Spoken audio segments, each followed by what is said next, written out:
Adrian asks if you guys prefer grounded, realistic fantasy films such as Avengers or full-on fantasy films like The Hobbit. I've always kind of said this. When it comes to fantasy and suspended disbelief and all that kind of stuff, just tell me as an audience member, what are the rules of your universe? And you can make those rules whatever you want them to be. It can be Asgard, where everybody has super strength and there are magical hammers and all this kind of, you can create that.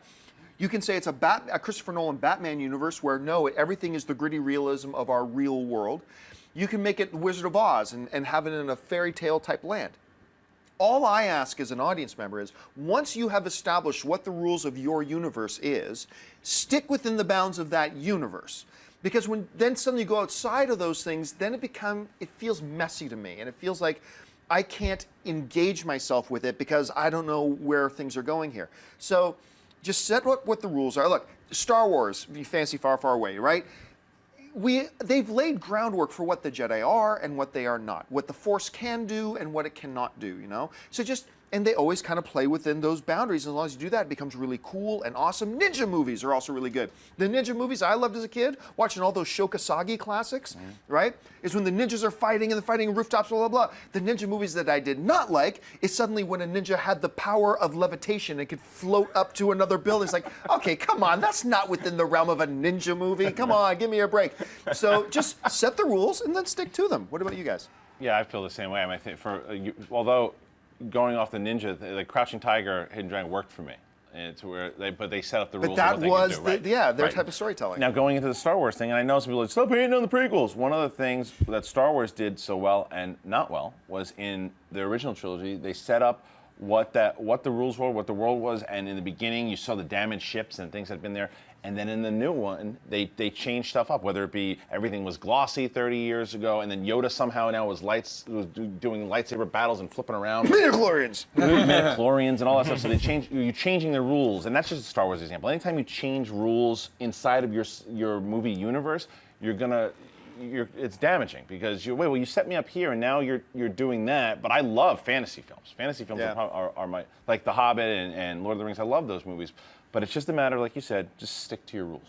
Yeah, and to go further with the rules thing is, I think character logic is the most important thing. It doesn't really matter if like all this magical stuff is happening within the realm of your world that you set up. It's whether characters are gonna do these things, or are they turning the plot and the characters to fit a certain thing so they can have maybe a spectacle ending or something like that, just so you can have that great fantastical visual effects or whatever. Yeah, I mean, I love both styles of film, but I think I tend to skew towards more reality-based. And I look at the Nolan Batman franchise, where I love Batman Begins, because Gotham felt like a city that we have lived in, you know, and it felt like it could be saved, but it also felt realistic enough to where you could see this guy becoming a superhero and actually making some sort of change. And then when that turned into something else, I felt in the second half of The Dark Knight Rises, that's when the movie started to lose me. When we went from this really realistic feel into, oh, we got to drop a bomb in the middle of the ocean. And Adam West shows up with shark spray so nothing attacks us.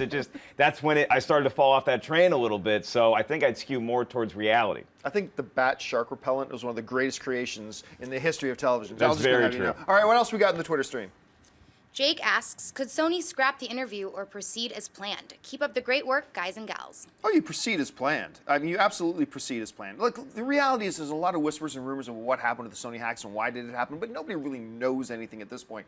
So, no, you completely go ahead with it. I'm actually going to the premiere tonight, which should be a lot of fun. And they already started screening. We already saw it, and they screen it already for the press. So that if they're doing that, they're gearing up to release it. And you also, at this point, if North Korea is responsible for the hacks or someone is responsible, at this point your underwear's down. Just go, hey, look what I got. Yeah. Why waste the free press? I mean, all this stuff is about, if it is all about the interview, might as well take advantage of it and get people to watch it. Yeah, if North Korea is responsible for the hacks, that gives me a little bit of concern because I live in Los Angeles, so I might go to Vegas because the bomb ain't going that far. Right. But I think that for the movie itself, this is great press. Yeah. Everything you can use to sell this movie, I think it's a fantastic concept anyway, and the fact that this kind of happened and that you can blame it on North Korea, I think actually works in the movie's favor. And if you pull it, the terrorists win. Right. All right, two more really quick rapid fire. Sundell asks if you've seen the 1996 movie Sleepers with De Niro and Brad Pitt. Is it possible to remake it to make a better movie? I don't want to remake it. I think it's one that's actually kind of ripe for a remake. I mean, it's getting to be about the right age. It could certainly do with the new talent. There's a lot of people in the current movie-going audience that hasn't seen it. So if somebody comes along with a really cool, interesting take on, they think they can make something good out of it, I have no problem with it. I'm not clamoring for one, but I'd have no problem with it. I don't want to see it remade. I think it works the way it is. It's not one of those big, huge budget movies that really needs one. It's not going to bring so much box office to, and the performances are great. I like it. Leave it alone. All right. No. All right, what's last? Jameson asks, if there are serious talks of a 21 Jump Street Men in Black crossover, how would it work with one movie being rated R and the other PG-13? That's kind of easily fixed. You just go up to R, because 21, 22, 23 Jump Street are not going to get out of the R territory. You think it's an easy deal for the Men in Black franchise? Well, though? here's the thing with the Men in Black franchise. From what we understand with the talks, Will Smith and Tommy Lee Jones weren't going to be a part of it anyway, right? So instantly right now, that to me, it's not even Men in Black. Right. But that, you said it earlier, and you were so right.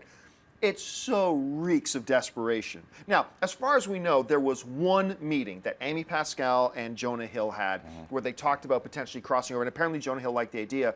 But remember, there's 100 meetings like that every single day where people pitch ideas and like, I gotta believe that there are smarter heads at Sony and that Amy Pascal is far too smart to ever want to pursue a 21 Jump Street Men in Black crossover. That just reeks of desperation.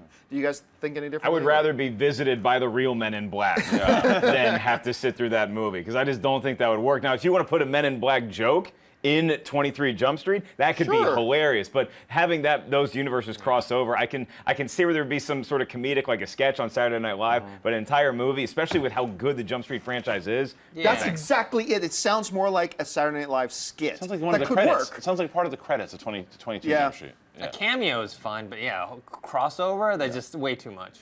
Hey everyone, if you liked this video, click that thumbs up button and make sure to subscribe to our AMC Movie News YouTube channel.